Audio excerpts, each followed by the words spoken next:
De plus en plus de pays dans le monde signalent leur premier cas d'Omicron, le nouveau variant du Covid-19. D'Afrique australe au Canada, en passant par l'Italie, l'Allemagne, le Royaume-Uni, l'Espagne, la France avec au moins un cas à La Réunion ou encore les Pays-Bas, le variant circule malgré tout. Tandis que les scientifiques s'efforcent de déterminer le degré de dangerosité de cette version mutante. Nous ne savons pas encore si Omicron est associé à une plus grande transmission, à une maladie plus grave, à un plus grand risque de réinfection ou à un plus grand risque d'échapper à la couverture des vaccins. Les scientifiques de l'OMS et du monde entier travaillent d'urgence pour répondre à ces questions. L'émergence même d'Omicron est un autre rappel que même si beaucoup d'entre nous peuvent penser que nous en avons fini avec le Covid-19, il n'en a pas fini avec nous.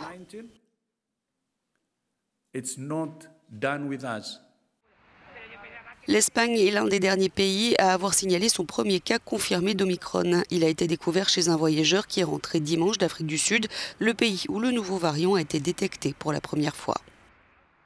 Alors que la grande majorité des cas d'Omicron enregistrés dans le monde sont le fait de voyageurs arrivant de l'étranger, des cas au Portugal et en Écosse font craindre qu'Omicron ne se propage déjà localement.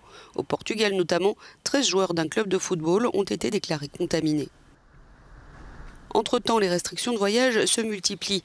Interdiction de tous les vols entrant au Maroc, interdiction d'entrée aux visiteurs étrangers en Israël et au Japon, interdiction de vol avec plusieurs pays d'Afrique australe.